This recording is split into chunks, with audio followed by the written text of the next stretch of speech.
Vijana wamehimizwa kuwa wainjilisti na kuwafikia vijana wenzao, huku wakidumu kuwa mawakili waaminifu kwa Mungu kama ibada, ili kukamilisha azma ya uwepo wa idara ya vijana katika kanisa.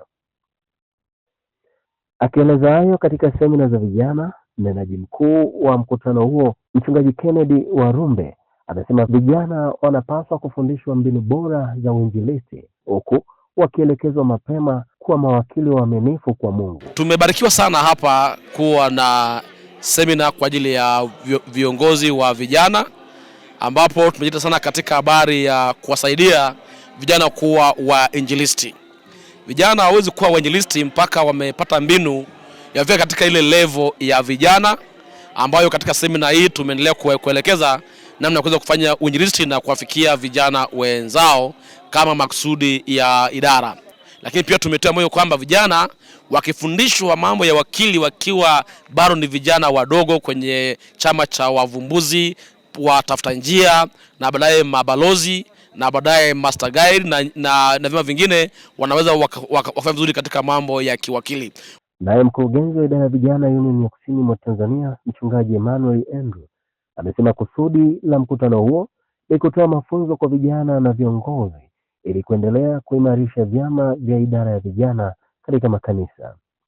Tumekuwa na mkutano mzuri wenye wajumbe zaidi ya 500 na tulikuwa na kusudi la kutoa mafunzo ya uongozi kwa kuwa ndio mwanzo wa mwaka kwa ajili ya kuendelea kuimarisha vyama vya idara ya huduma za vijana katika makanisa yetu. Tumebarikiwa na mada mbalimbali zimeweza kufundishwa na maelekezo ya msingi namna ya uendeshaji wa idara, lakini umuhimu wa kurudi katika kusudi la uwepo wa idara ya huduma za vijana.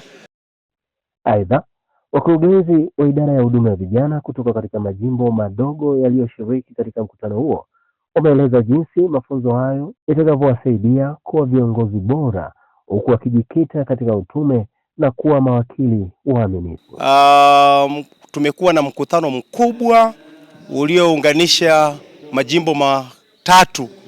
Sisi kama wenyeji wa SHC, lakini tulikuwa na LTF pamoja na CTF. Kwa namna pekee tunashukuru Mungu, vijana na watumishi wa Mungu walikuwa wamekuja kusikia katika mianzo ya mwaka 2026 utendaji na huduma za malezi ya huduma za vijana tulizo nazo katika union hii. Tumepata nyakati nyingine za kumsifu Mungu kwa nyimbo na semina mbalimbali zimekuwa. Vijana wamepata muda mwingi wa kufahamiana na kubadilishana mawazo.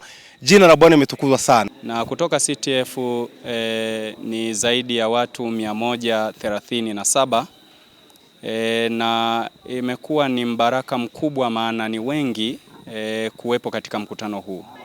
Jimbo la CTF tumechukua mambo haya kwa uzito mkubwa sana ili tukayatekeleze katika jimbo letu la CTF. Sisi kama idara ya huduma za vijana jimbo la Ziwa Tanganyika na pamoja na wote ambao tumehudhuria, tunajipanga kwenda kuyaishi ya kwamba sasa tuanze kuhakikisha ya kwamba vijana wanashiriki katika utume, lakini pia kuwafundisha na kuwaelekeza kwa habari ya kazi.